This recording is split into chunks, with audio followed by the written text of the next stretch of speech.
Barchaga assalomu alaykum, hurmatli obunachilar. Mana bugungi darvozamizning Andijon shahri, Shahrixon tumaniga olib kelib o'rnatdik. Darvozamizning razmeri eniga 4 metr bo'ldi, bo'yiga 325 razmerda tayyor bo'ldi. Xo'sh, darvozamizning profillariga keladigan bo'lsak, 6 ga 4, 1,5 stena qalinlikda lichlarimiz, 1.8 lik. Stoykalarimiz 8 ga 8 profildan bo'ldi. Qalinligi 1.7 stenadan. Mashina kiradigan joylarimiz shu yerlardan. Zamoklarimiz zubur zamoklardan qo'yib berdik, chiroyli qilib. Hurmatli obunachilar, kimga shunaqangi fasondagi darvozalar qiziq bo'ladigan bo'lsa, bemalol murojaat qilaverasizlar. Har xil variantdagi fasonlarimiz bor, 2 xil, 3 xil. Bu darvozamizning o'pish summasi 11,8 million so'm bo'ldi. 1 kvadrat metrini 9 ming so'mdan olib kelib, dastavkasi ham yo'q ichida tayyorlab berdik.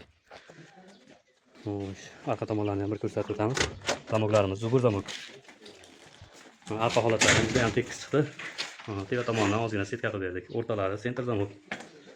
Bir qo'lda ochiladi, bir qo'lda yopiladi, xudo xolasa. Mana ochilgan holatlari. Darvozamizdan to'shni o'rniga o'rnatildi. Ikkala yonini atlasga qo'yib, yana tomonimiz 8 ga 4 profildan. Eshigimiz 72 sm ochiladi, qolgan joyi 3 metr darvozamiz ochiladi. Kimga shunaqangi darvozalar qiziq bo'ladigan bo'lsa, ekranga nomerlarimizni qo'yib qo'yamiz. Bemalol murojaat qilaverasizlar. Sog' bo'lasizlar, salomat bo'lasizlar.